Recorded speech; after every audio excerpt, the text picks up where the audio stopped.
What is up, everybody? It's Dr. Vibe, host and producer of the award-winning Dr. Vibe Show, the home of Epic Conversations, and I'm the host of Epic Conversations 2020, Best Podcast News Award winner, 2018 Innovation Award winner, given out by the Canadian Ethnic Media Association. I also co-host and co-produce the only online show in the world for dads and fathers, sponsored by Dove Men Plus Care, and being part of that team in 2023, 2022, and 2021. Yeah, 2021. Reach out directly and indirectly to over 100,000 fathers around the world each one of those years. Also, very happy to be a content contributor to the Fly Nubian Queen YouTube network. And I know we got some people jumping in from the Fly Nubian Queen network. Welcome, welcome, welcome to state. I was going to say Primetime. Primetime. I got all these things. Primetime Saturday with Aisha LaLa. Also, I soon to be contributor to the Indie Soup network and advisory board member. That's another content creators network that I'm a part of. So let's get the ladies up here. If you haven't been here, I don't know, and I have some interesting things to share with them. I was in a conversation with one of the viewers from last week. Oh, did she love what you ladies do? She was going, man, those ladies, like, and they say that and they put their contact information out there. And she was saying, you ladies are a hot mess. And she said that as a compliment. She said that you guys are a hot mess. She goes, I laughed so hard.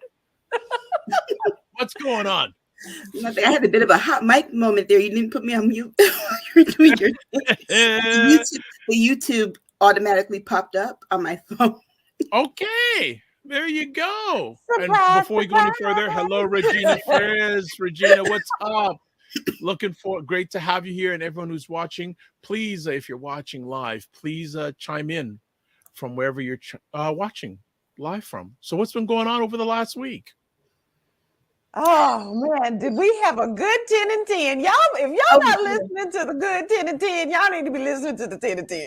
Yeah, I finally was able to edit the one from last week to this evening. So finally got those issues cleared with StreamYard tech assistants helping me. And so tomorrow. Oh, nice. Were they fairly quick response? Yeah, I actually had the time to sit with someone today. So nice. Both will be up tomorrow. And nice. I'll put some links in the Discord and everything. I had time because my daughter is partying it up in New York City. Wow. Because 3 of her best friends, they're triplets. Actually, there are 2 fraternal twins and 1. Oh, and, wow. Yeah, so they were born together, but they just turned 21. New York City. Time. Yes, so their parents sent them, their cousins, my daughter and another friend to New York City, put them up in a hotel. Oh my restaurant. goodness. They're about to do the club thing tonight with bottle service, and they're gonna have a ball. Yeah, they are. I miss those days. Okay. Man. Just the thought of it made me exhausted. Right. So okay, you know what? I'll do some promo stuff first. So please, we have things for sale that are part of this program. Primetime Saturday store. That is the link. Next up, we talked about Patreon. Hey, that's that 10 and 10 they talked about. Subscribe. You can get to that exclusive content. And then also join the Primetime Saturday Discord group. Please email me at dr.vibe@thedr.com. If you want to subscribe to my channel on YouTube, go to the Dr. Vibe Show, hit subscribe, then notification. Also follow the Dr. Vibe Show on Facebook, LinkedIn, and Instagram.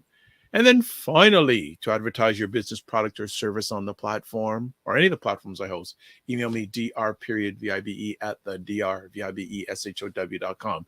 I have a question before we get into the as we appetize here. Has anyone done anything for Black History Month? Every day. Yes. Oh, there we go.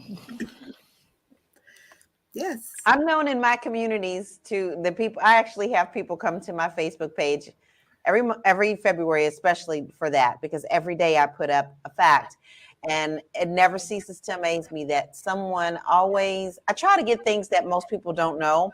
And the one that I posted yesterday was about Phyllis Dillard. And there were so many people that didn't know about that. And it's always fun to be able to have people go, oh my God, I didn't know that. So then they take it and post it on their page. So yeah, this is my month. Not only is it my birthday month, but it's Black History Month. Oh, And double we for got your leap year trouble. too. Double for That's your true. trouble. Okay. Yeah. Yeah. Okay. Also want to I'm say hello to quickly just to JJ Mars. What is up, JJ Mars? Go ahead, Aisha. I'm reading. I went and bought some books. I'm reading actually this month, The Grift by Clay Kane. If you listen to Sirius XM's I haven't Urban heard that View name in a long on time. 126, he has a new book out called The Grift. It's about Black Republicans, and got it this week. Came out Tuesday. Started reading it, so I'm going to be doing a little bit of blogging on our Patreon about it. Anyone who is reading it wants to read along with me, join the Patreon and let's chat, because it is actually, I read the introduction and the first chapter this morning, and it is good.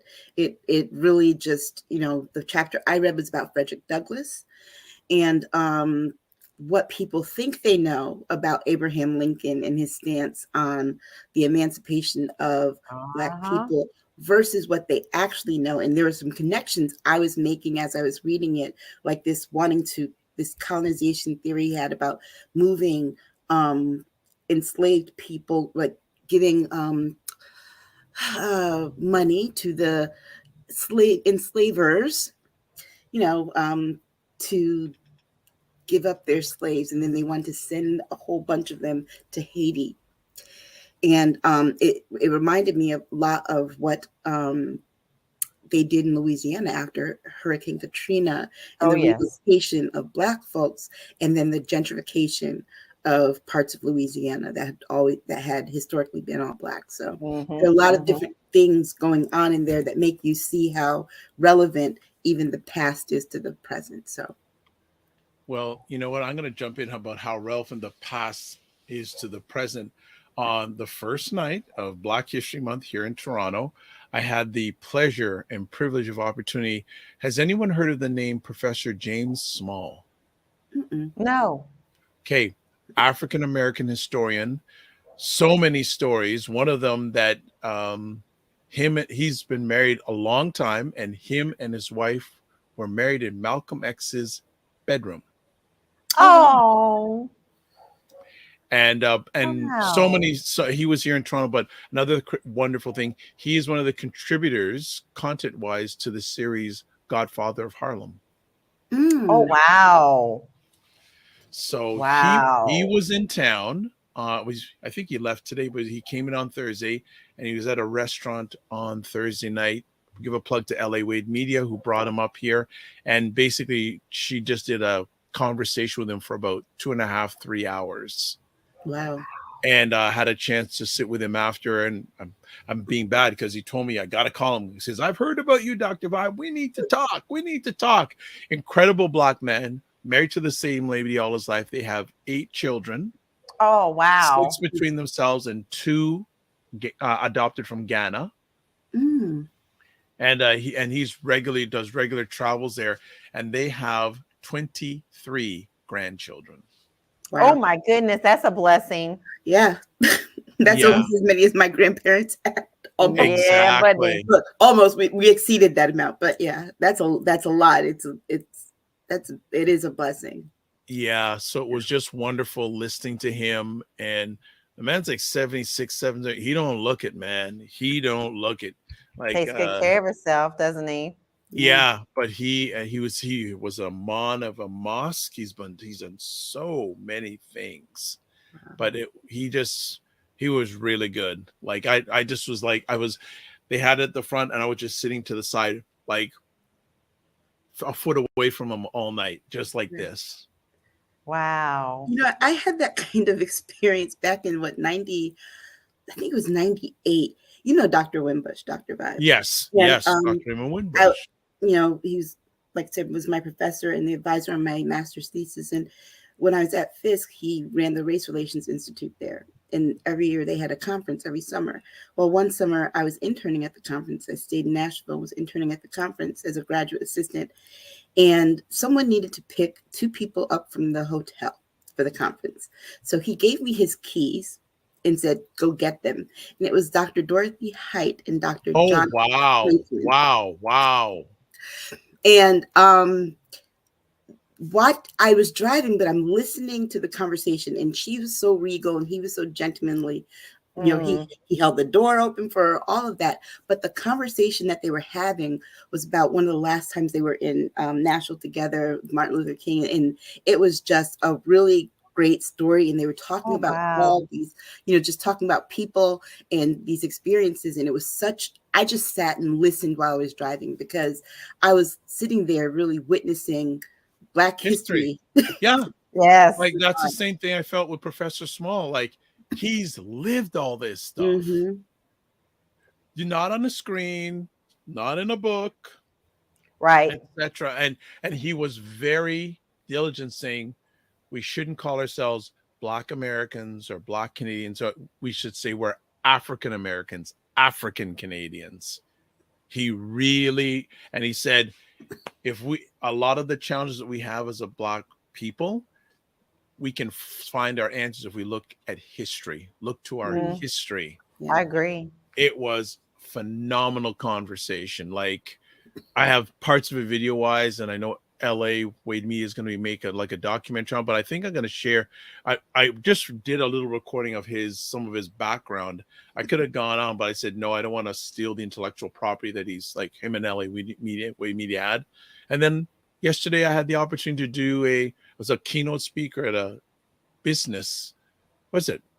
Whitby Business Council, like 200 people. Mm-hmm. They asked me to be the keynote speaker. So nice. That was fun. That was a lot of fun, really. And they had me up there for an hour. Wow. It tells you just how much people they want this. Mm-hmm. They need they crave it, and they need it, and everybody is trying to fight against it. But that's what we're here to keep it all above board. Yep, and the more people fight against it, the more people want it. That's right. Absolutely, no doubts about that. All right, let's get to story time. Time for the meat, and welcome everyone from Fly Nubian Queen. You're checking us out.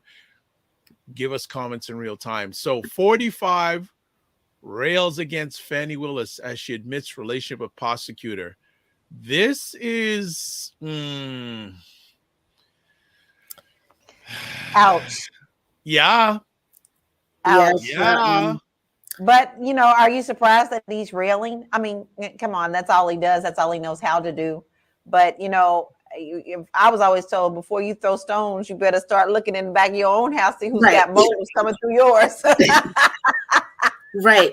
This is a case of, like, 3 things can be true. Well, 2 things can be true at the same time, but in this case, 3 things are. The first is, that was the relationship inappropriate? Yes, she's his boss. That's an inappropriate work relationship. It shouldn't have happened.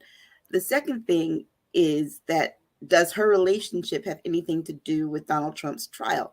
No, he did what he did. It doesn't, but it is now become part of the trial. It has become a part of it, but that would go to my third thing. But it isn't part of his trial. She was there. The prosecutor that was assigned to the case that she had this relationship with was the only one in her office willing to take the case, because everyone else would have to pay for their own security outside of what they already are getting. But the third part of it is that, like what Lala said, he opens himself up to the same attack. If he's going to make this a political thing that he's going to run on, Democrats in the House and the Senate can also run on this issue of infidelity, because there was Marla Maples, there was Melania, there was Stormy Daniels, there was the other chick. If you're going to talk about this, said the other chick, the other chick. Okay, so let me bring up. I'm just playing counterpoint here, just for general audience. But all his stuff, people have forgotten. They said, "Hey, that's him." They accept it, but isn't potentially the credibility of this trial, and also maybe longer term, Democrats, because if this lady Fannie was on the up and up, it wouldn't have, like, politically it could be damaging. And you see now they're saying, you know what? How are you having this person that she has no morals? Da da da da da da da da da.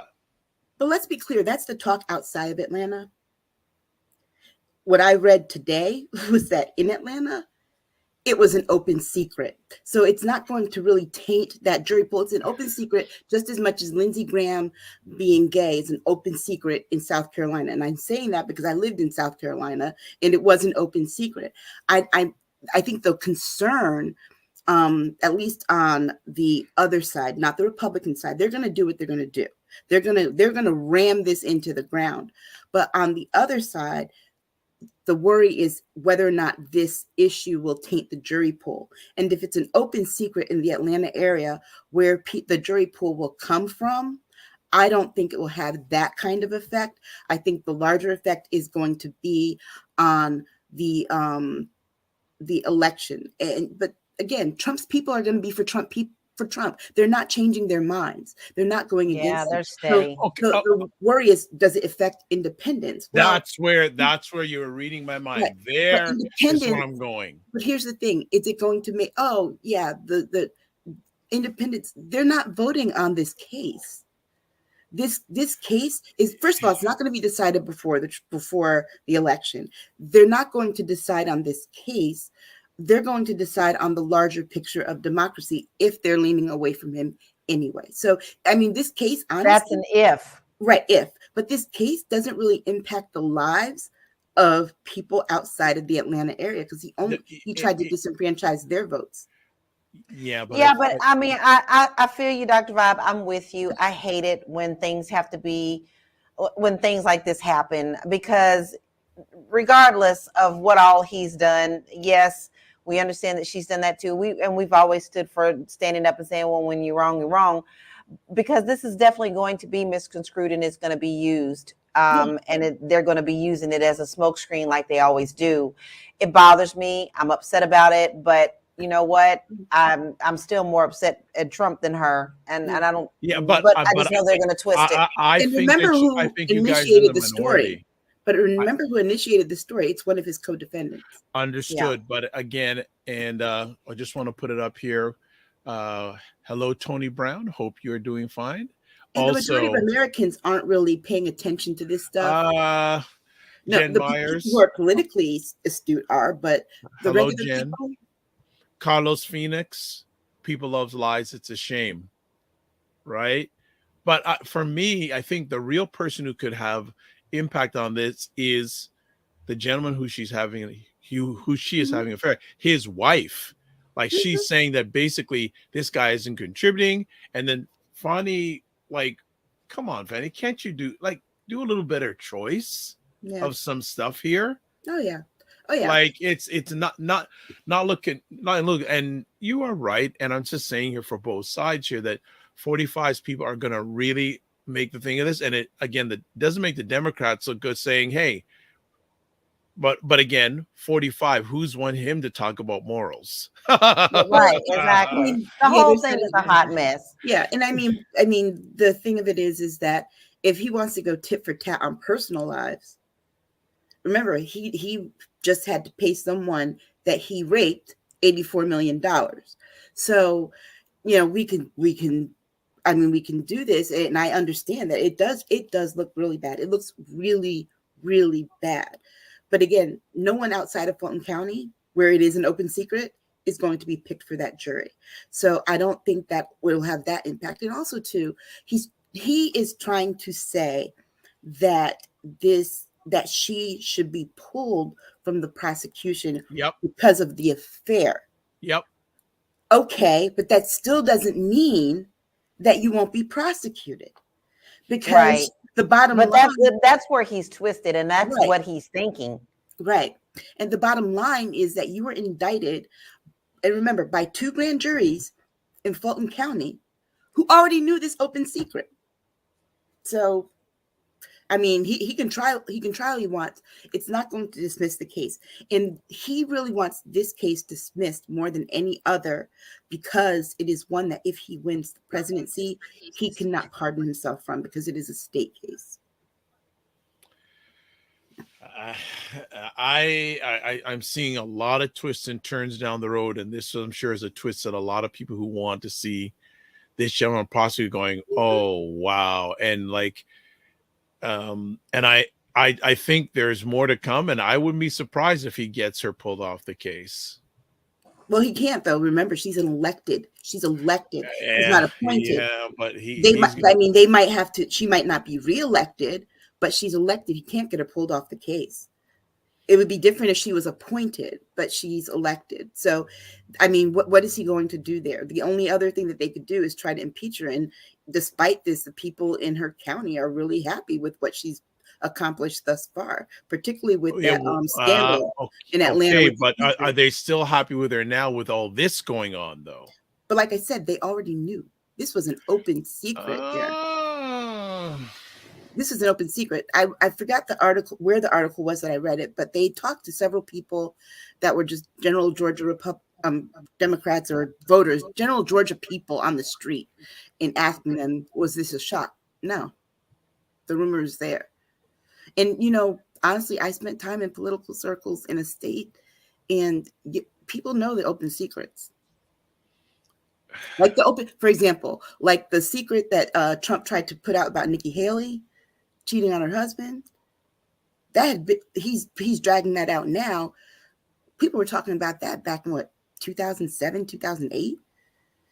So I'm trying to. Aisha, I'll lean on you because you know these. But I say from the outside, it don't look good. Oh, from the outside, definitely it doesn't. But remember that jury pool is not coming from the outside. It might impact whose votes is it going to impact? Georgia?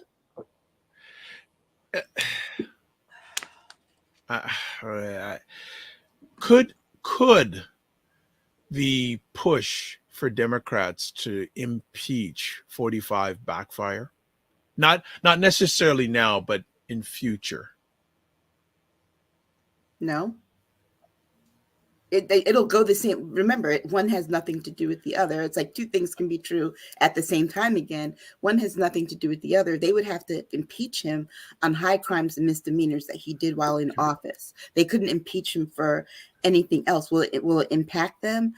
No, because again, that is a state case. That's not a federal case. So with all the energy put 45 away, if he gets elected president, he's gonna come after a whole pile of people. He's already after people. He's already said that but it's different. But it's different though. This is when he has presidential power. Right now, he's not in office. But I'm saying if he comes in, I think he said in between lines that he's going to be coming after people if he gets back in office.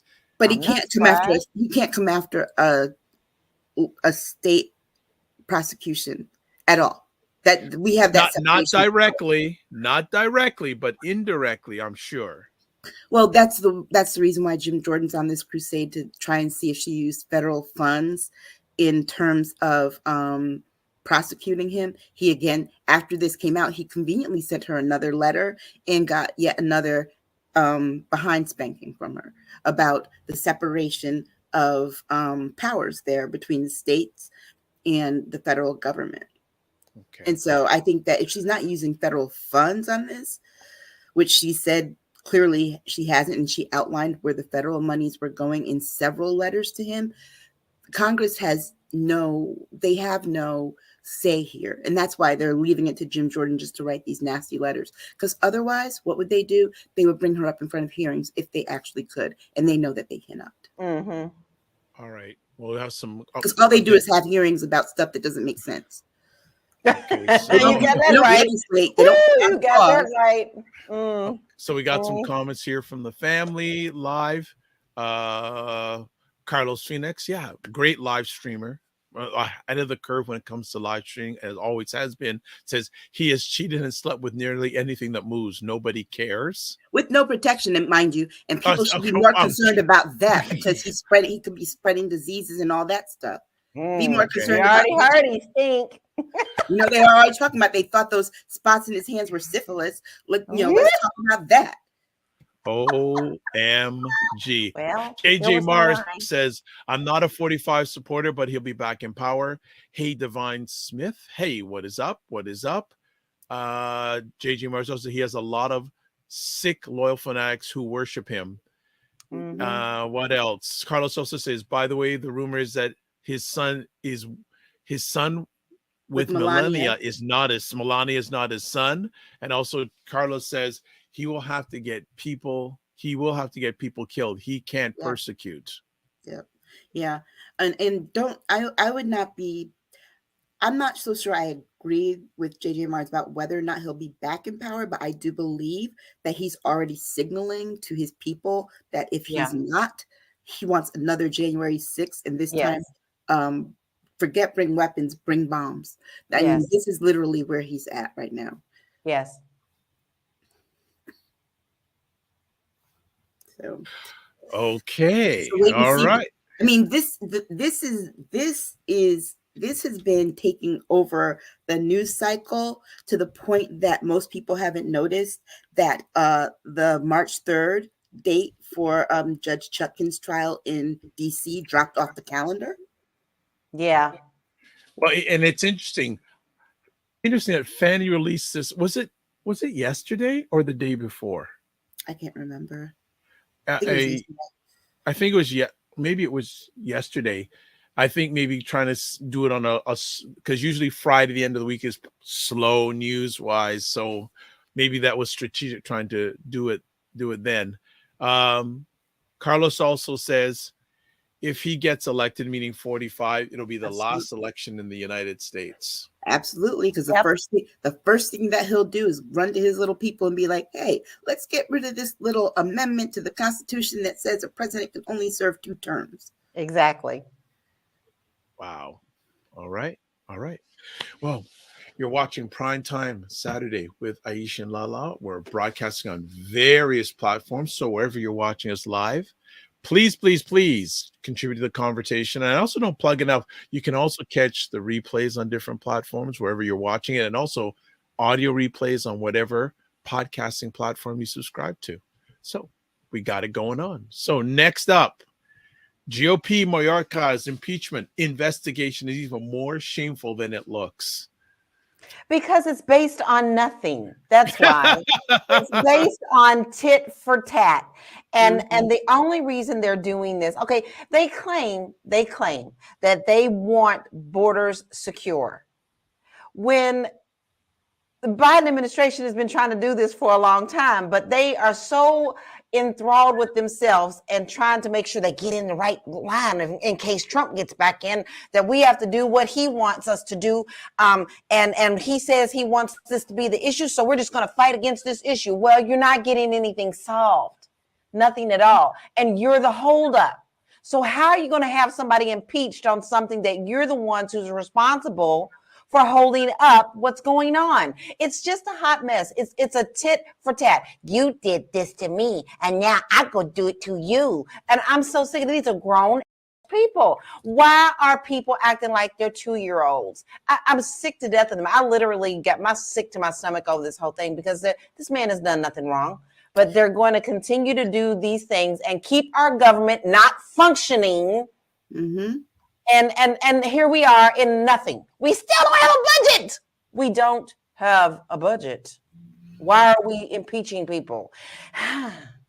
And with the shutdown's on its way again in 2 weeks. You know, I watched these hearings the other day when they were. Would you like some water, Lala, so I can pour it over you? Yeah. I watched these hearings the other day when they were on C-SPAN. And the main argument from the Republicans, it seemed, was that he was not doing his job. Here's the problem. He can't unilaterally do his job without the funding to do it, because to put more people at the border, you need funding. To do any of this, to put more soldiers, to build more wall, whatever, you need funding. The problem is that his job is to give a budget to Congress to pass. The Republican majority Congress said no. So you can't accuse him of not doing his job when in order to do his job, the people that hold the purse strings are not giving him the means to do it. So it's not that he's not doing his job. You're trying to not let him do his job and then impeach him for the thing you're not letting him do. Exactly. Which is, and you know, the main person in that hearing running her mouth is Marjorie Taylor Greene. Three-toed. We're doing this. It's definitely going to happen. Oh, so basically what you're saying is that you have the votes. Remember, you only have a 1-vote majority right now because somebody else is sick and you lost another seat. So try that and see what happens. Right? I mean, 2-vote majority. She got such a big mouth. I mean, I'm so sick of her. Somebody please stuff a pickle in it. I'm so sick of hearing her. That's all she does. Tell us how you feel, Lala. That's all day long. Okay. Next time I see a pickle, should I be thinking about Marjorie? I'm going to say, Lala. Well, you know, she's a Neanderthal. She don't know how to act. Exactly. Nicki Minaj should have said Bigfoot about her instead of right. That should have been directed at her. Exactly. No, I mean, but it's like the woman. She's ignorant. She's dumb, and don't even know don't know nothing. Doesn't know the due process. Doesn't know anything at all. She didn't go to Congress to govern. She went there to literally be a chaos agent. And the people of Georgia should be ashamed of themselves because nothing that she's doing in this hearing and others is making their lives better. She's not bringing back any money. The money that comes back when she shows up to these things where they do the ribbon cutting and all that, that's Joe Biden money. That's the money that people Bath, who's one of the Congress people from Georgia that, she helped to get, and the 2 senators, that had nothing to do with her. Not at all. So as someone who doesn't live in the United States, I look at this and I know we had a story a little while back. What do they do in government in Washington? Right now, nothing. All they're doing is trying to just go back and forth against it. What are they doing to help the average everyday American? I need to know that from you. Okay, so here's what I've learned.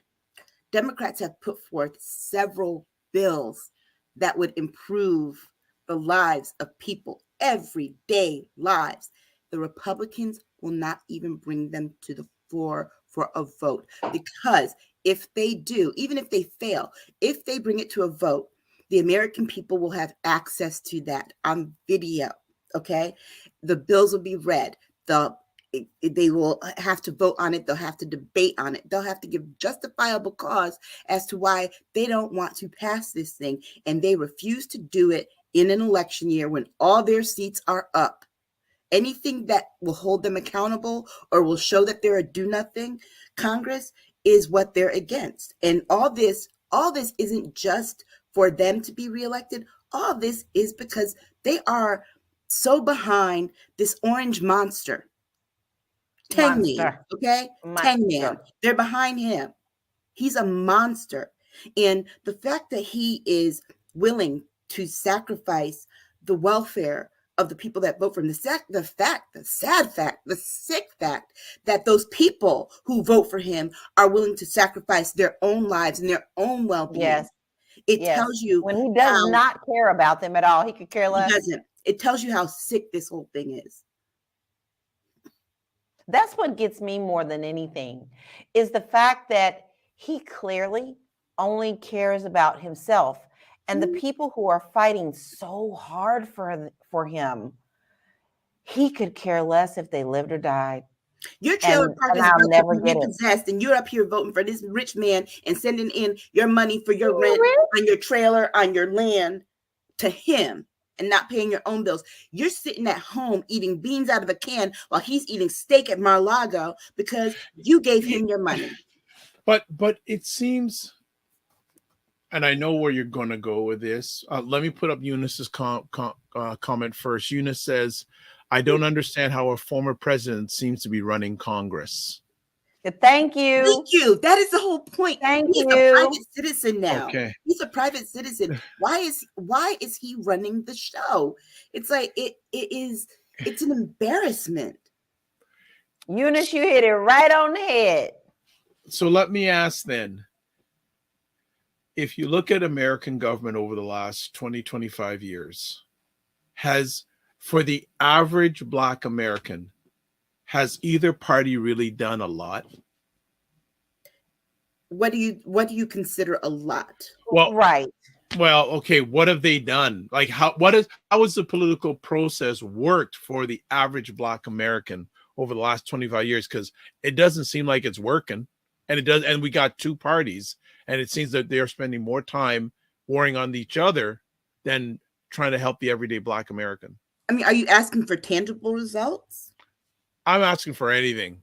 Because, for example, I can look and I see the American Rescue signs of all the jobs, and I look at who's getting those jobs.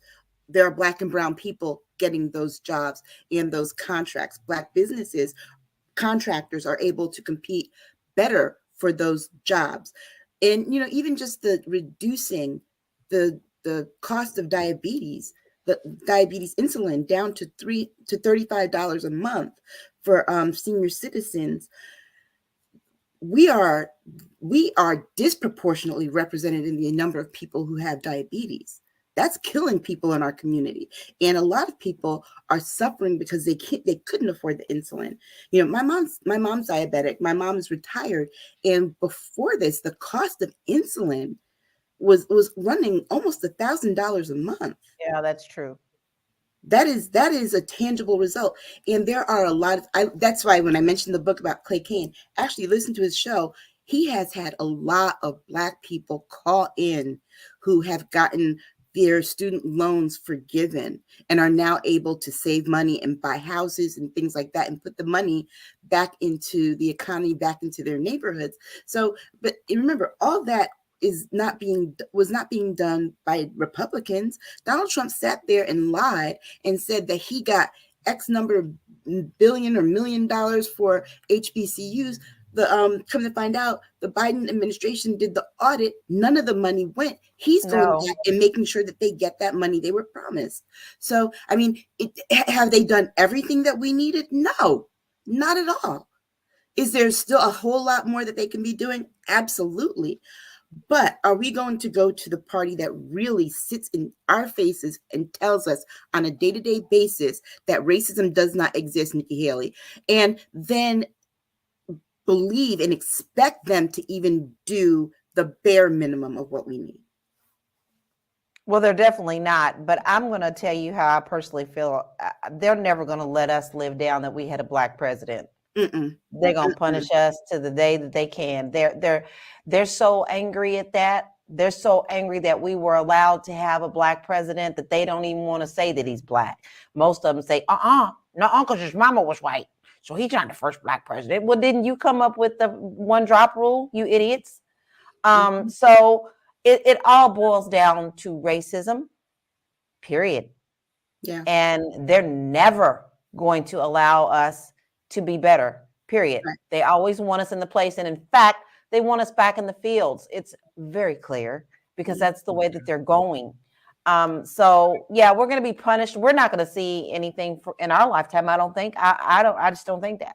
And I'm glad you said that last part, in our lifetime, because here's where all that angst and anger stems from about Barack Obama, is that we've all, up until like Gen X, right?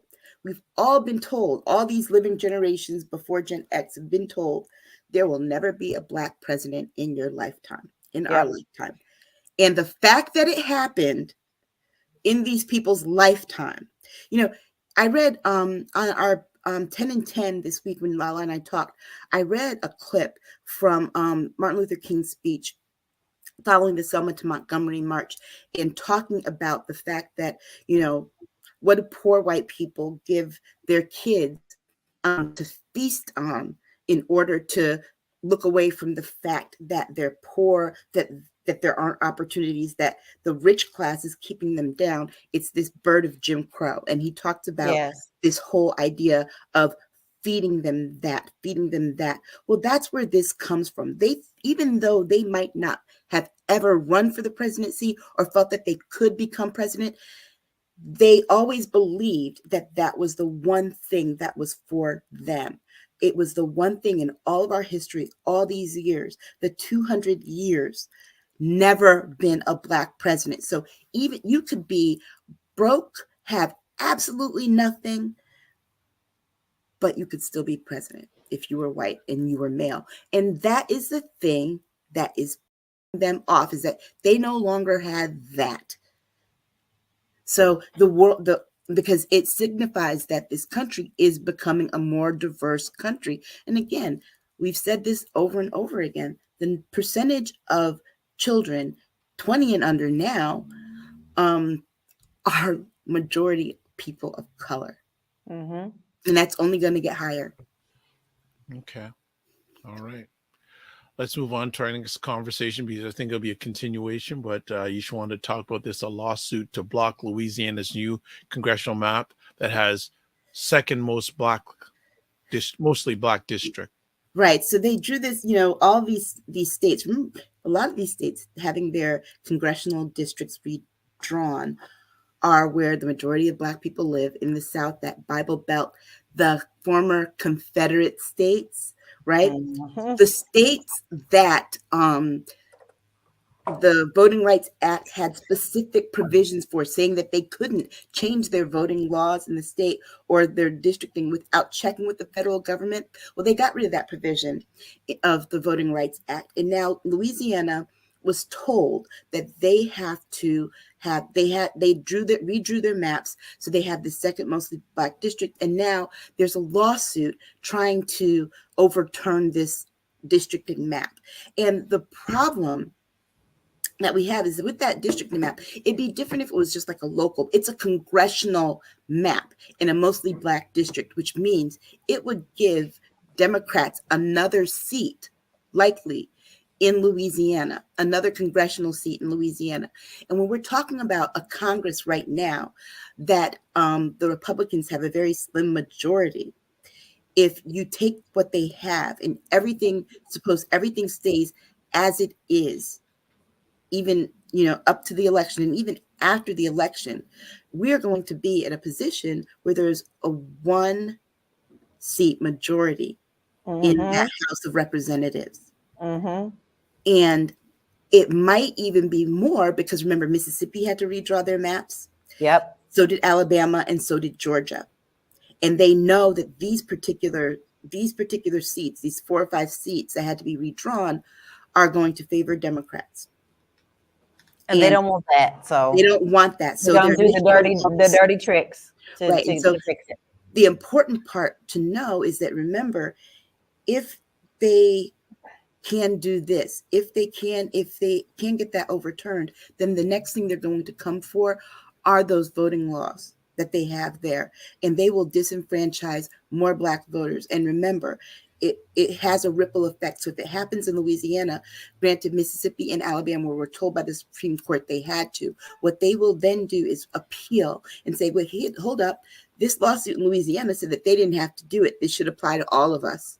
Mm-hmm. Just like they did with Roe. Remember, it was the one case in Mississippi, and they overturned it for everybody in the whole country. So that's why it is something that I'm really deeply saddened that media is not covering this the way that it should, because this really will impact our election, and it really will impact people's day-to-day lives, particularly with the right to vote. And if Trump gets in office, you think that he's going to stay president forever, not just stay president forever.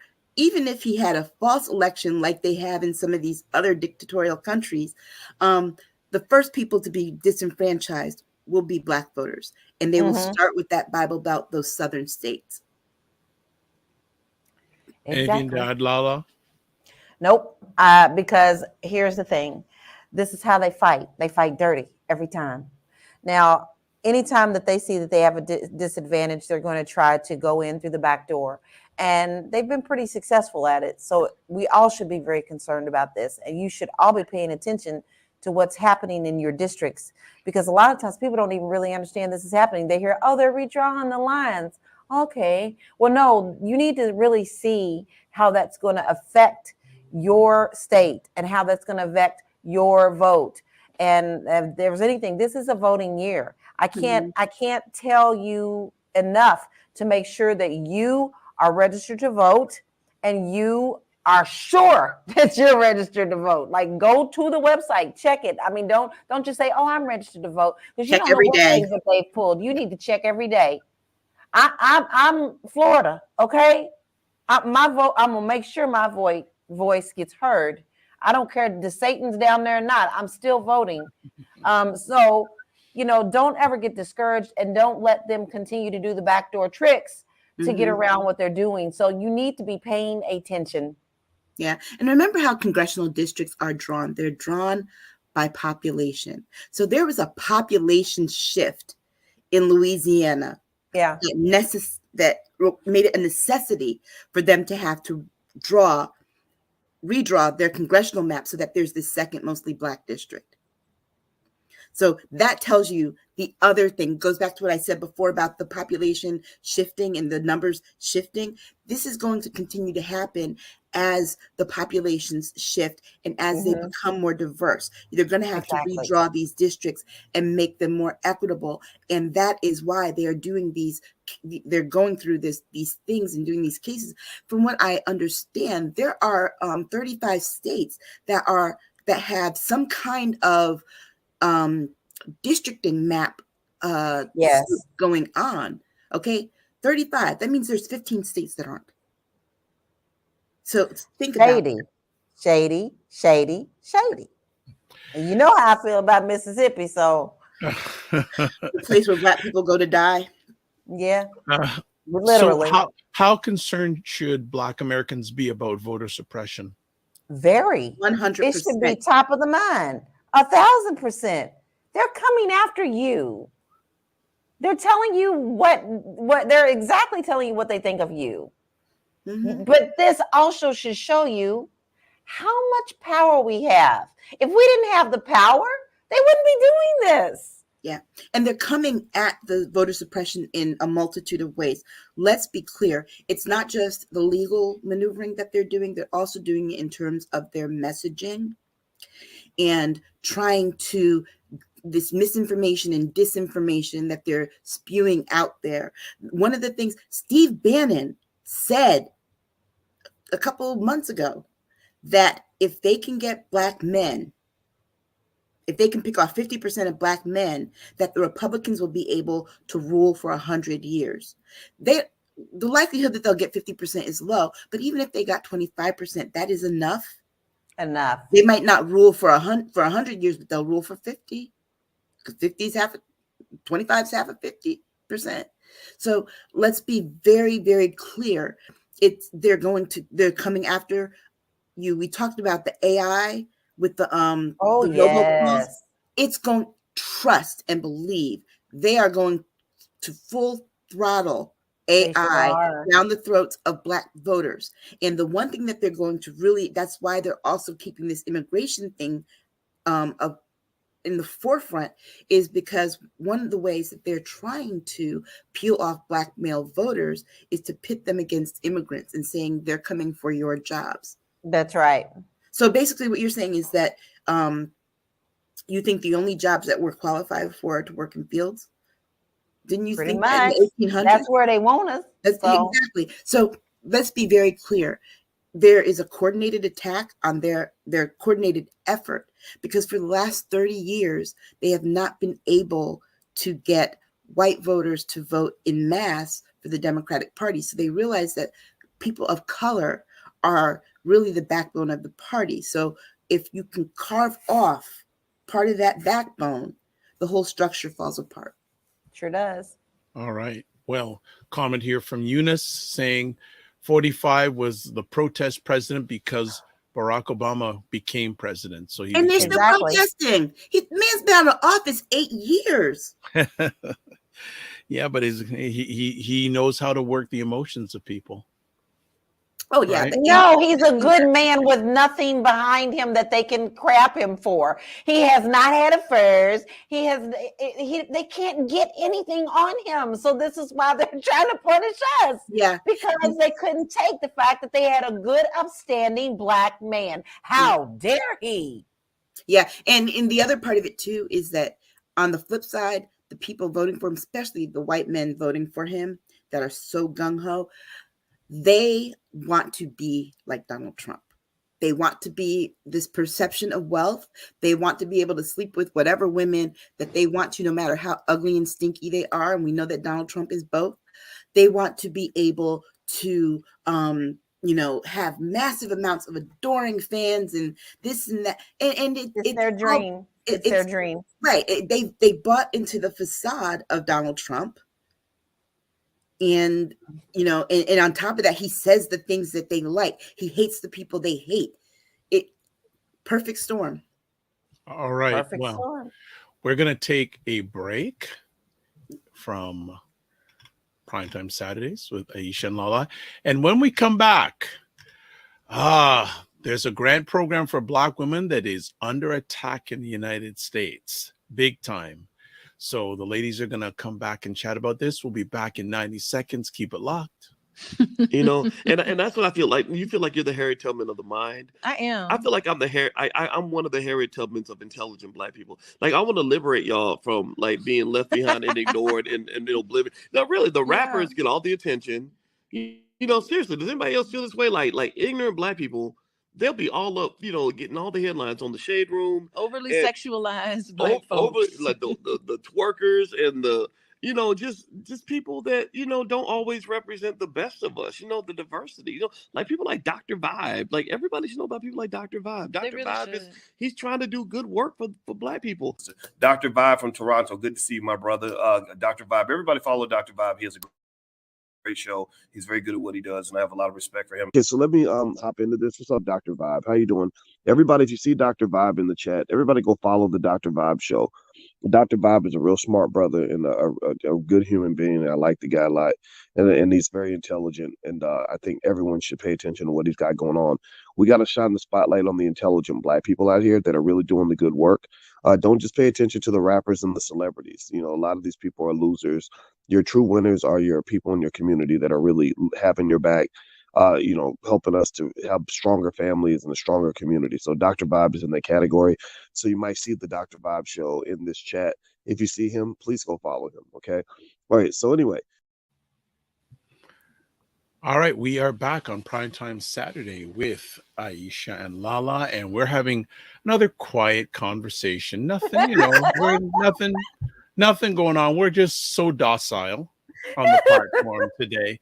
Again, big shout out to all the viewers on the Fly Nubian Queen YouTube network. Love it, love it, love it. Thank you so much for your support. And especially if you are watching live, please feel free to share your comments and the ladies will address them in real time. So next conversation piece.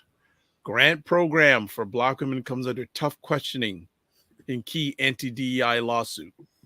Excuse me. We just told you they coming after us on every front. Every freaking time.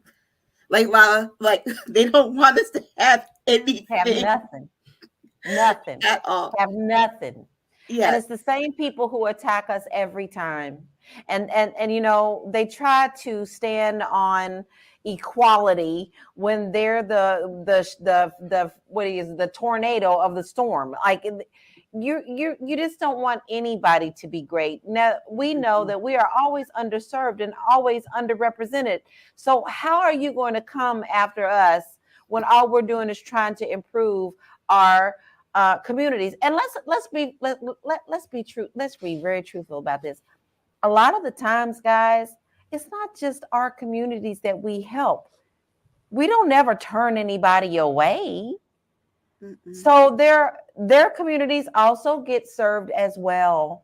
So the fact that they're coming after us just because we serve the minorities or whatever, it says a lot about them.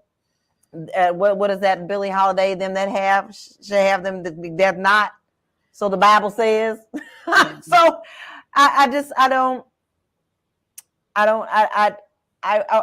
don't understand these people, why they have so much hate in their hearts for us and why they can allow us to at least uplift ourselves. Because what's the first thing they say? What is the first thing they say, y'all? Well, lift yourself up by your bootstraps. But we're going to take your boots. Right. We're going to take your boots. Okay. So the background of this is the Fearless Fund. It's really a fund. I know that everybody, Keisha Knight Pulliam, Rudy Huxtable, she has been part of this group of this collective of women who have gotten early stage funding for businesses that are owned by women of color. But they do give other grants. All of their funding comes from banks and financial organizations. None of it is federal money. All the monies that are given are charitable donations. They're not campaign donations or anything of that nature. Nope. And the thing that is under dispute, the one fund that they're coming after, not the other ones, is the $20,000 that they give to businesses that are majority led by Black women. Okay, so you could have a business owned by a Black woman, a white woman. If the Black woman has 51% of ownership in the business, they can qualify for this amount. Now, remember, it's $20,000, which isn't really a drop in the bucket. And that's just a fraction of the money that they get in the first place. But the guy that gave us the Supreme Court case that did away with affirmative action in higher education is the one who brought this lawsuit up. He said, when they were interviewing him after that Supreme Court loss last year, he said, okay, my next thing is I'm going after this Fearless Fund. He said that, and he has. And he's not going after the other grants for other women of color, specifically the one for Black women. And so they brought this up in front of this 3-judge panel. 2 of the judges have been appointed by Donald Trump, one by Barack Obama. And the question that one of the Trump judges said was that, well, because the argument is that, wait a second, these are charitable donations. They're not from the federal fund or any kind of federal money. So the First Amendment protects this particular grant.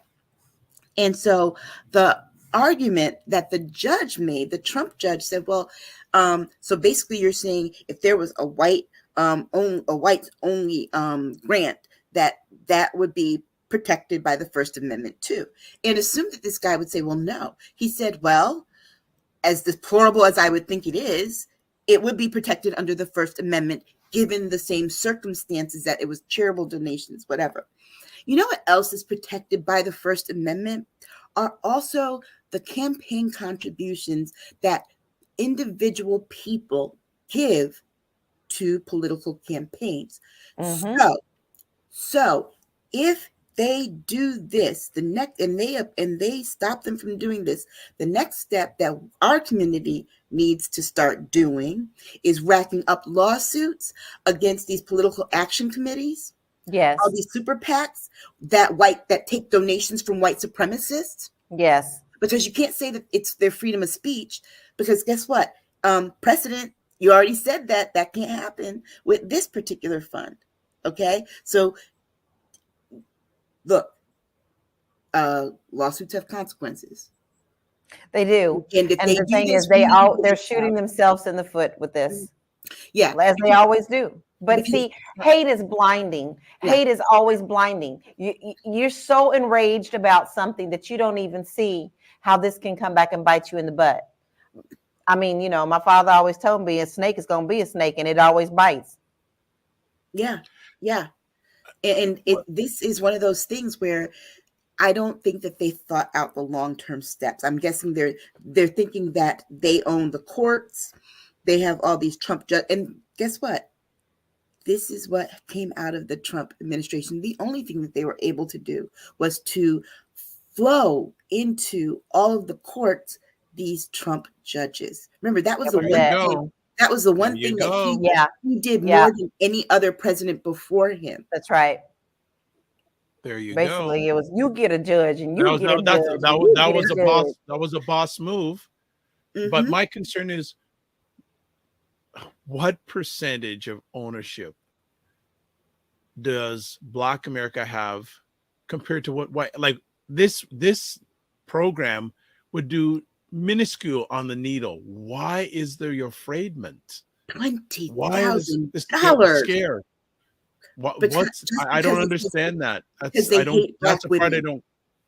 because I they told you hate what it Black was. They're women. just, they don't like us.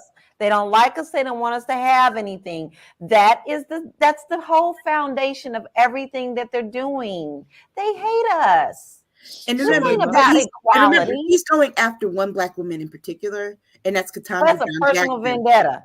That's Ketanji Brown Jackson. Because remember, on that court, when she gave her dissent, she called his argument disingenuous. She ripped him a new one in that outstanding dissent. You have to go back and read her dissent. And How that dare she talk to me like that? Him off enough. I'm going after this $20,000, this pot of $20,000. Mm-hmm. Okay. Yeah. Now, mind you, they're getting money from Bank of America, Capital One, all those. That's where the money's coming from.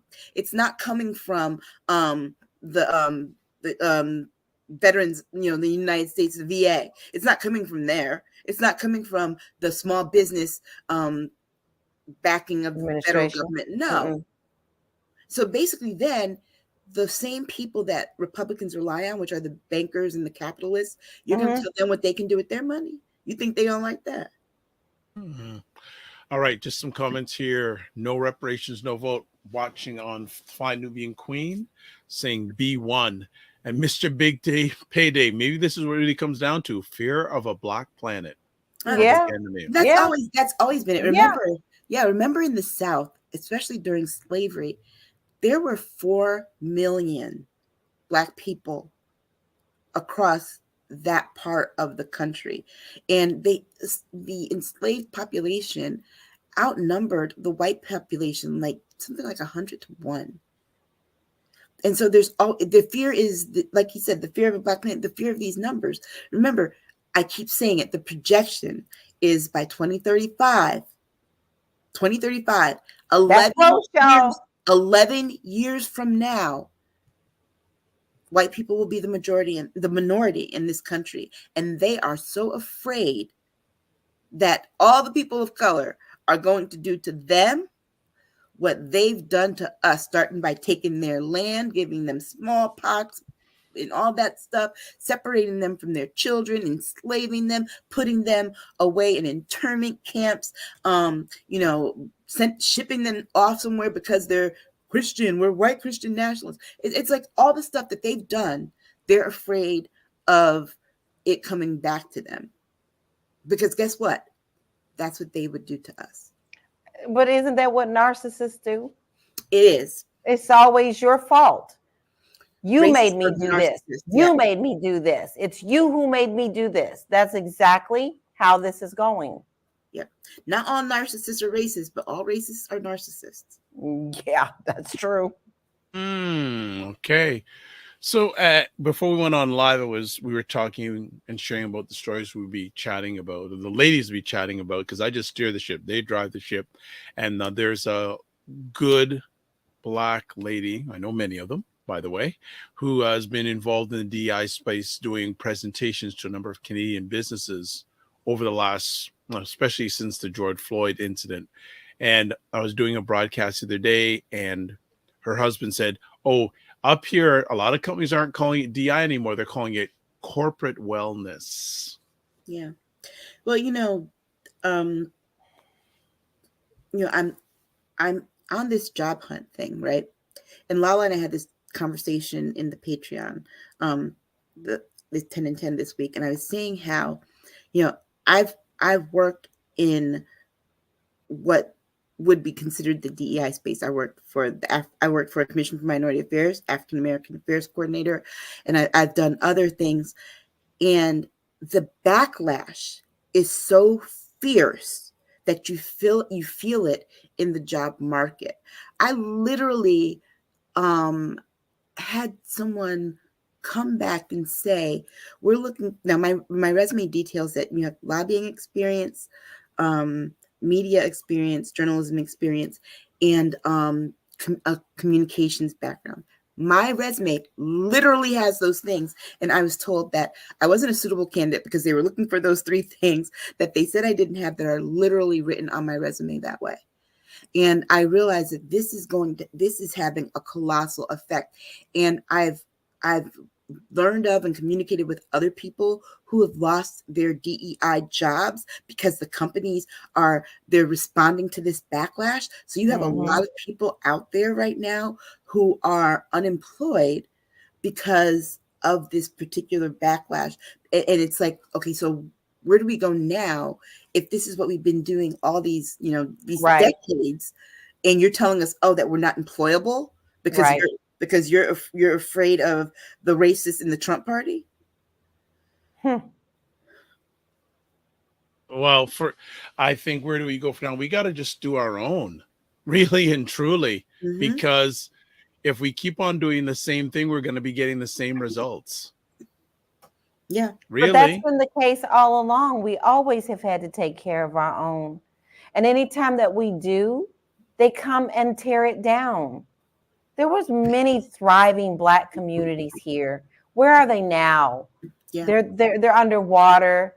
They were torn down. They were chased out. Why? Because we can't have anything. How dare those ends have anything at all or more than us? Right. This has been our history. We have had thriving communities, but every time that we thrive, they can't stand it. Right. Exactly. And think about how many times that we have built, rebuilt our communities every time they've been torn down. We are seen as disposable people. We always have been seen that way. And until we have political and economic power, we'll always be seen that way. Yeah. And we just told you how that's going to go. They still mad at us about Barack Obama. I saw a whole thing the other day that just blew my mind out of the water. It was on TikTok, and I went down this rabbit hole. And I cannot believe what I watched.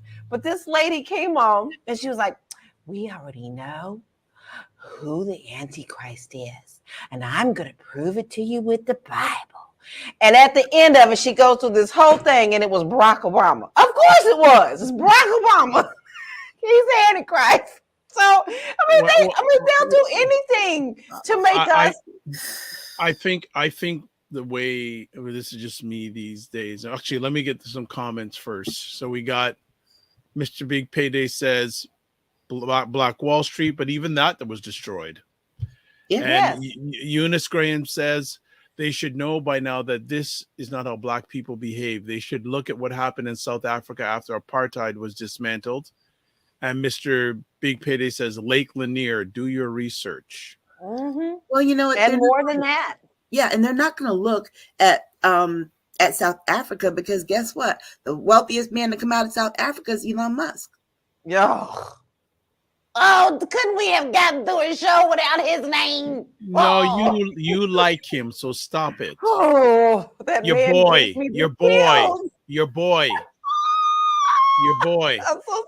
but all I will say is, and I don't say much in the conversation because it's a ladies' show, is that I think we need to focus more on the economical than the political. Yes, we do. Yeah, we do. And I think it starts with some good steps that are being taken in terms of how a lot of there are different programs that are actually happening that are helping us to gain that kind of economic power. Like one of the good stories that I had from my state is this canceling of crippling medical debt. Mm-hmm. We're going to get to that. We're going to get to that, but that is going to benefit the primarily Black and Brown communities in Connecticut. Well, just to close off this part of the conversation, we're talking about the DEI. There is a lady I know who has had many years doing DEI stuff. She was hired. I'm not going to say the name of the company, but they have stores here in Canada. It is the biggest retailer or biggest employer in America, retail employer in America. So you probably know who that is. Mm-hmm. And she got hired as a DI consultant. She quit after 3 months. Wow. She quit after 3 months. after 3 months. She just said, no. And I know that probably the majority of DII hires, especially since in the last few years, have been Black women. Mm-hmm. And enough challenges that Black women have in corporate workplaces. I'm sure I would love, if possible, if we could and get anyone who's worked in the DI space over the last few years and have left it, or can give us a look from the front line on it. I know, and you, well, I know other than you, Aisha, but I'd like to get some others in regard. If anyone is out there or knows someone, please love to get in touch with them. Oh, speaking of which, program alert, and we'll talk about it again at the end. In 2 weeks' time, on February 17th, we have a expert on online privacy. Mhm. Very much needed. I'm Online- excited for that show. Yeah, Me too. online privacy. So I'm going to start putting it up next week, but I'm definitely heavily promoted. And this lady has in Canada 15 years experience, and also her company, they do consulting for Canadian, American, and European businesses. Wow. Yeah, that's That's important. pretty big. Yeah, I saw this white guy who was saying he was Black on Twitter get called out by Black folks. And then he tried to say he didn't. They had the screenshots, they had the receipts. Yeah. It was nasty. So guess what? Get ready in 2 weeks' time. Yeah, I'm gonna put up in the next few days. She knows it, and she is so good, family. I've had her on 2 of my platforms, and especially for the Fly Nubian Queen people, I want you because she knows her stuff. Yeah. And she'll tell you right up front, North America is so far behind what's going on. Very, very far behind. Yeah, and we saw that this earlier this week with the hearings about the internet safety. Yes. The parents of the children talking to promo alert. Next people. few weeks, 2 weeks time, that's going to be a amazing conversation. All right, let's go forward. Next conversation piece. Connecticut to become the first state to cancel medical debt for many reasons. I didn't even know about this. Yes, I didn't either. I am so happy that we're doing this here. Governor Ned Lamont signed it into law. I am he's a Democrat. I do not always agree with some of the things that he does, especially something else that he's trying to do that I'm still trying to get a handle on. But with this, it is a really good thing. What they have done is they've leveraged $6.5 million that they had left as a result of the American Rescue Act, the COVID relief money that they gave to states to do things. And we have a lot of people in this state that have crippling medical debt. And so to qualify, your medical debt has to either be 5% of your income, or you have to have an income that is up to 400% of the poverty level, which means that anyone that has an income of $125,000 or less with medical debt, you don't have to apply. You will get a letter saying that your medical debt has been cleared. They've negotiated using those monies to negotiate a lower rate, pay those companies back. And also, too, it's really going to benefit Black and Brown communities, because Connecticut has one of the biggest wealth gaps in the country. We are considered one of the, if not also the wealthiest state in the country. And we have some of the poorest cities in the country of populations with 125,000 or more. And so it is going to really directly help those communities. And it makes, when you look at wealth disparities in Connecticut, like you said, I grew up in New Haven, Connecticut. Yale is right there, but you see crushing poverty all around it, all around its perimeters. Okay. So this is going to really, really help a lot of people, particularly people who make even just $5 too much to qualify for state Medicaid. So yeah, that's really good amount that you said, and under 125,000. That I'm shocked at that number. I really am. Yeah, because we also have higher salaries. So if you're talking about a two income family that has that $125,000 a year, suppose that's what they're supposed to make this year. That's what they're projected to make in 2024. If one of them gets sick, That's it. So I think it's not just for the people at that higher end, but if you're making $50,000 a year and you've been being treated for cancer and you're having to pay what your medical insurance does not cover, or if you are on dialysis and you have one of the things that they require, even if you have your own health insurance through your job, you also have to buy a Medicare plan because it is a life-saving measure. So if you lose your job, once they start, they can't stop. So you have to pay into Medicare as well as what you're paying. And I know this because I had 2 siblings who were on dialysis and had transplants. You have to pay this amount of money. And so that is a medical debt that people are really struggling with. And so, yes. And remember, our people are disproportionately represented among the people that have kidney disease and on dialysis, and, oftentimes feeling like we're last in the line for transplants. So I am so proud of my state for doing this. We are the first state to do this. And so I'm hoping that other states take heed, at least, especially the states around us in New England, start doing it. I'm looking forward to seeing how it goes around. I know, unfortunately, that it will not get around to the southern states. No.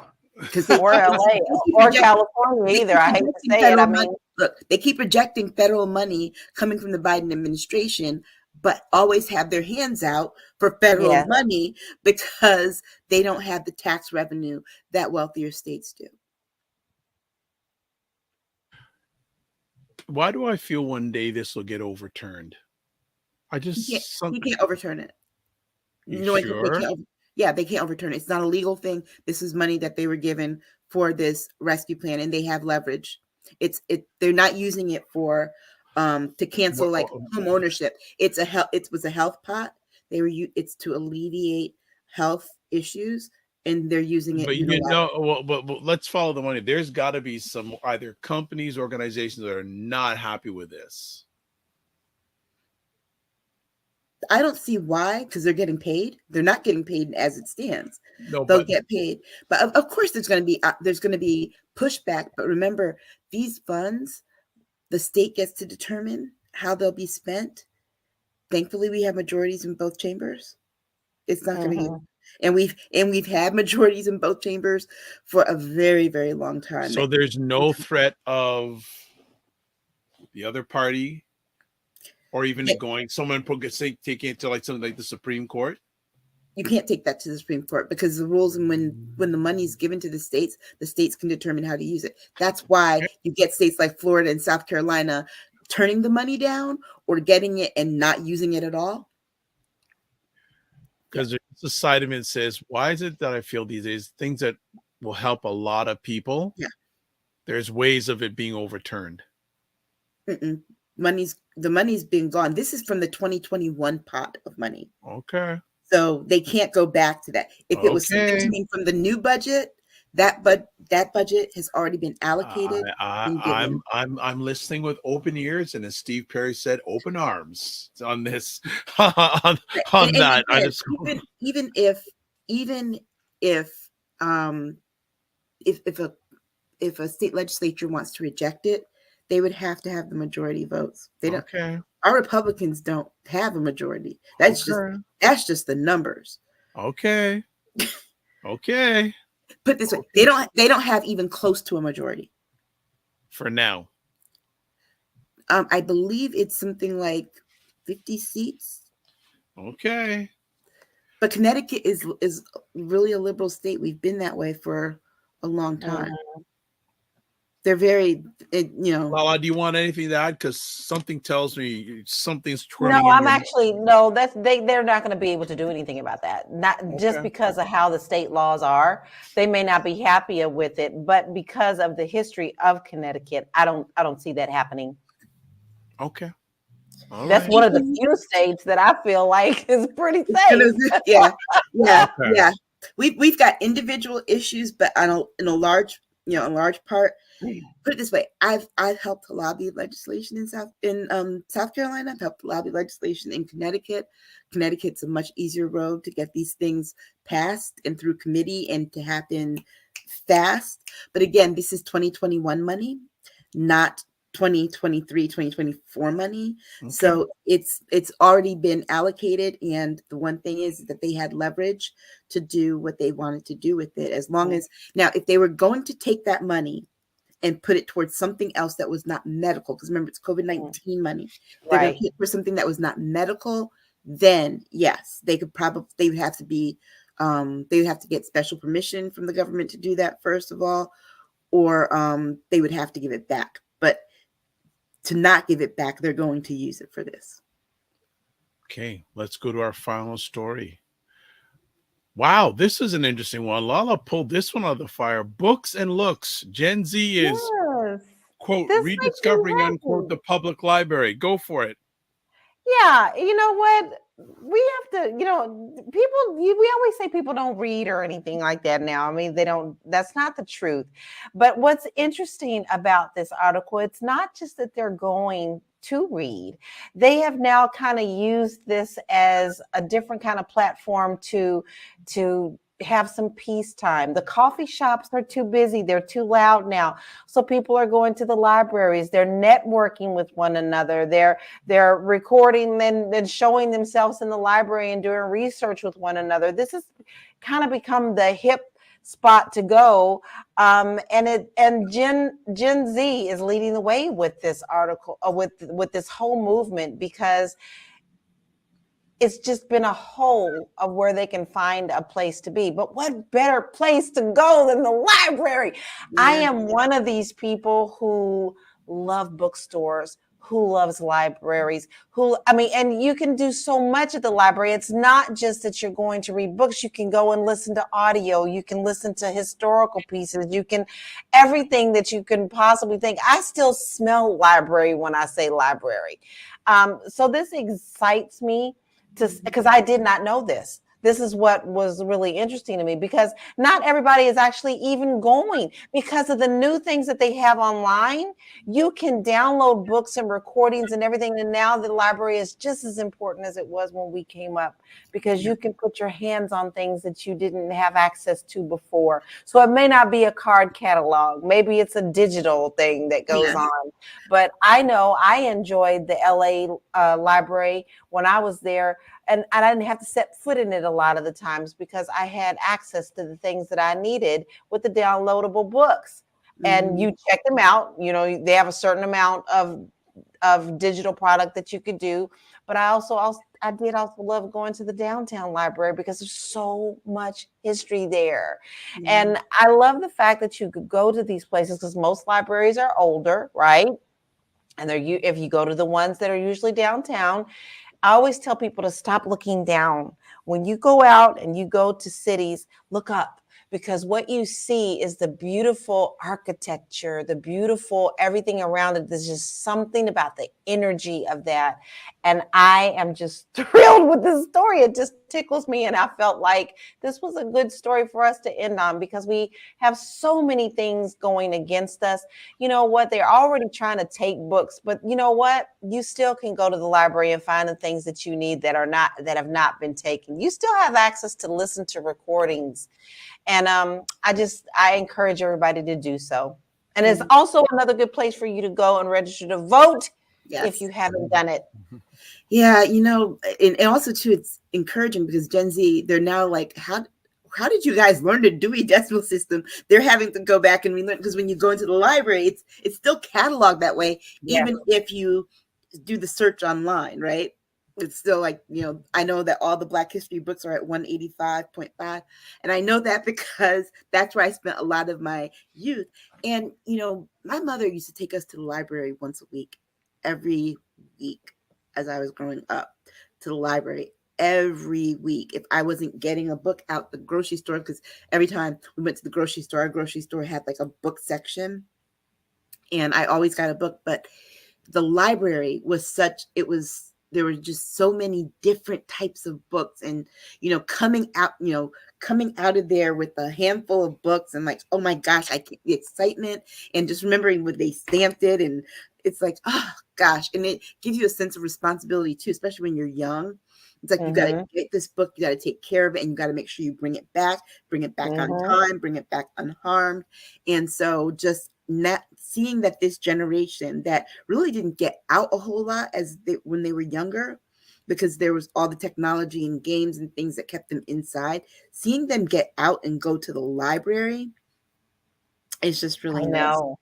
And what's interesting is this young man that you're seeing right now, he doesn't really do, like, he just goes to the library to do his regular stuff, but all he does is he just turns on his phone, and he has people who come and follow him because they're at their libraries too. So it's like an online networking thing. Like, we're all at the library, which is a cool new thing. And I love technology for one, and I love books. So you can put those two together, and I'll be one happy LaLa. Because honey, I used to come out of the library with bags of books. Like I would just eat them. I read them all. Yes. Cover to cover. So this is taken from The Guardian Online, and the title of the article is "Books and Looks: Gen Z is Rediscovering Public Library." And so I'll just read part of the article here. Gen Z seems to love public libraries. A November report from the American Library Association, drawing from the ethnographic research in a 2020 survey, found that Gen Z and millennials are using public libraries, both in person and digitally, at higher rates than older generations. More than half of the survey's 2,075 respondents had visited a physical library within the last 12 months. All of them were bookworms. According to the report, 43% of Gen Z and millennials don't identify as readers, but about half of those non-readers still visit a local library in the past year. Black Gen Zers and millennials visit libraries at particularly high rates. Yeah. So there you go. Keep trying to ban books. Libraries are gonna fill up. People are gonna line up to go to the library. So, if you wanted to stop people from reading certain books, the worst thing that you can do is tell them that they can't, because now they're flooding to the library. They sure are. Well, and I also talked about a wonderful story on 10 and 10 about a young Black librarian who's keeping people excited, and he's very, very influential on social media, and he's just a geek, and he loves the library, and he is sharing that love. And so I'm just thrilled to have this happening. It's all right. Story. Well, Library Switcher on Twitch says, it seems strange to use paper books anymore. I read all my books on my Kindle. You know what? I tell you why I don't do that. Because I have a Kindle app on my tablet. I have a Kindle app on my phone. Kindle app on my laptop. Too much other stuff to distract you from the art of reading. When you have a book, there's nothing else. You have a book in your hand, there's nothing else. Shut off the TV, whatever, and you get to just focus in that moment. The brain clutter goes away. I put my phone on silent, and the brain clutter goes away, and you can really clearly pay attention and listen and think critically, because it's not enough just to turn the notifications off and not have those distractions, but you can't think critically. There are research studies to show that you can't think critically when you have the possibility of distractions, even if the notifications are off for a time period. To get lost, I mean, I do read things on my digital devices, don't get me wrong, but there's something special about getting lost in an actual book. And the feel of it. It's something about the feel of it and the smell of it. I know that sounds geeky, but it is. But I'll tell you this as someone who writes. I notice that when I sit and I write things out on paper versus when I see it on the laptop and editing, and even as an editor, when I've told people how to edit, you edit so much better pen and paper than you do looking at the screen, because things tend to run together, and you oftentimes have seen something so much that you miss things. So even if you if you write on the computer, print it out to do your editing, because that you have fewer mistakes when you do that way. And you know what, Liberty? I know you said that you could just turn off your notifications. I ain't mad at you. Let me tell you, if you reading, you reading. I could care. Hey, if that's your cup of tea, have it. Yeah. Liberty Twitcher says, so people waste time, money, and fuel to go to the library and then read paper books that use up resources when instead they can be at home or whenever or wherever reading a Kindle. Also says, nothing distracts me when I simply turn off the notifications easy. And then finally says, I won't criticize, but I don't use pen and paper at all, ever. Interesting. So do you also do your writing on your Kindle, like with the iPen or whatever like that? Do you do the script? I'm curious to know that.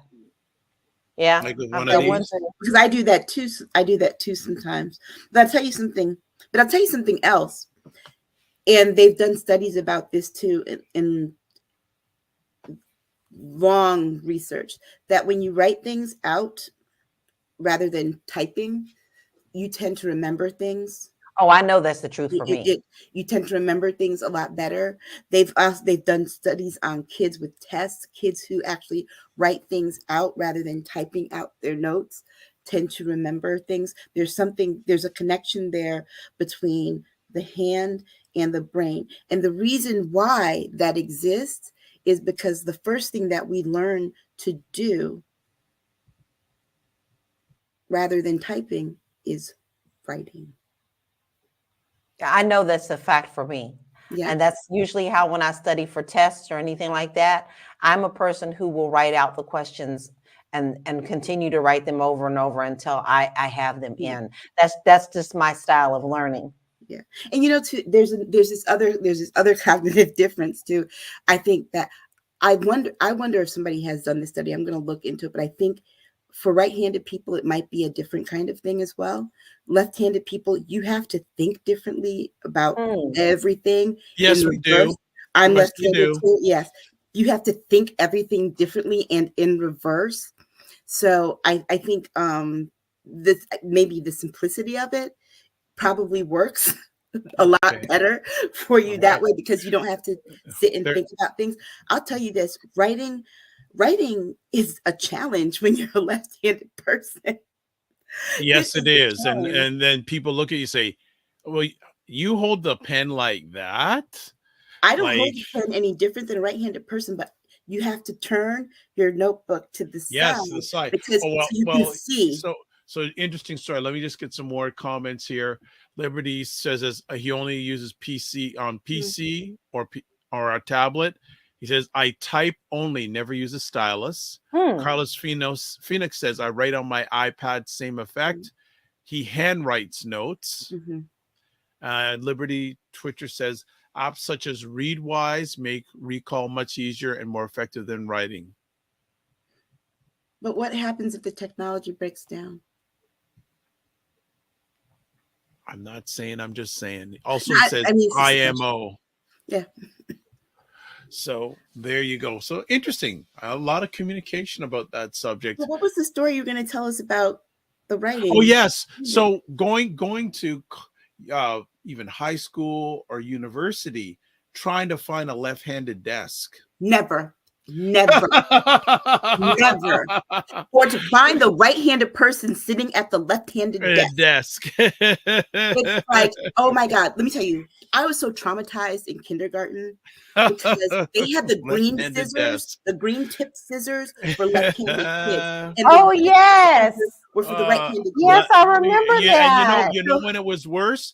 When you had to go write an exam and you're trying to find a left-handed desk. Right. And so listen, I went to go get a pair of scissors in kindergarten. I just picked up a red-handed one because guess what? Both my parents were right-handed. So everything I learned from right-handed people, right? I had no problem using the right-handed scissors. All the kids in class were like, Aisha, no, you're not supposed to have those scissors. You're supposed to have the green ones. Yes. And it was like, okay. And the funny thing is, my mother taught me, when I had to teach my daughter how to write, my mother taught me how she taught me how to write was to sit on the right of me so she could put her right hand over my left hand. And the reason I had to ask this is because my daughter is right-handed and has 2 left-handed parents. Oh, wow. Really? Yes. So it was like, how do I do this? Because I was like standing over her. I'm like, I'm not helping her. I'm not helping her at all. I'm like, how come you're not turning this in? And I realized it's like, oh, wow. Gosh. I never thought of that. Thankfully for me, my grandmother and my So aunt here- are both left-handed too. So Liberty can use on, and this conversation's got a lot of legs here. He says, "I've never had it break down." Carlos says it's in the cloud, and Carlos also says we are still waiting to go back to horses. and Liberty says, "I guess it'll happen, but my car can break down too on my way to the library." Oh my, I think on that comment, we're going to shut it down this week. Okay. But you know, like LaLa said, the library is accessible online. So Yes. Okay, there you go. All right. So family, that is it. Library shut. The Primetime Saturday library is shut for the evening for this week. As always, want to thank everyone who watched live on the replay. Thank you for another conversation and interaction. As always, Heather would say, why they give out their contact information? Well, LaLa's going to do that right now. Yes, you can find me on all social media platforms under Living the LaLa. And do you go to a library? I do. I love it. All right. Next up, Aisha, the writer. I know she must like going to a library. that's LaLa's information. Okay. I'm switching up. I'm at AK Staggers on Instagram. I had been making some political comments on Twitter. However, it is Racist Angst Month, aka Black History Month. So I'm taking the month off from even checking anything. So find me on Instagram, but you can always find me. Always. I don't check Instagram often. Always find me on the Discord. Group. All right. Always. Good stuff. Join. All right. And you can find me here at all these different places. The drvibeshow.com website, YouTube, Facebook, and LinkedIn, The Dr. Vibe Show, Instagram at the drvibeshow, and Twitter or X or whatever at drvibeshow. Also, you can catch replays of this lovely conversation visually. The Dr. Vibe Show website, which I gave you, also on YouTube, Facebook, and LinkedIn under the Dr. Vibe Show. And also, I got to keep on saying too, if you're an audio listener on your favorite audio podcast site, my conversations have been on for years. So this one is included on it. So before we call it a evening, there's a link for the Primetime Saturday shop. There's a link for getting exclusive content like 10 on 10 on Patreon. Please become a subscriber. And as Aisha said, also check us out on Discord, the continuing conversations, and they are fantastic. Subscribe to the Dr. Vibe Show on YouTube. Hit the notification button so you get notified of upcoming conversations. Also follow the Dr. Vibe Show on YouTube, Facebook, and Instagram. Also, too, if you want to advertise your business, product, or service on any of the platforms that I host, please feel free to email me, dr.vibe at the drvibeshow.com. All right, that is a wrap. So as always, we close out with this. Live your life as a dream. If you can dream it, you can make it. Sometimes you have to get small to get stronger. Block assumptions, then aim bigger, aim better, aim higher, aim wider. Love, faith, and respect. Remember to give yourselves grace, and don't just manage your time. Manage your energy. God bless. Peace to you all. Keep the faith and walk good, and we'll see you next week.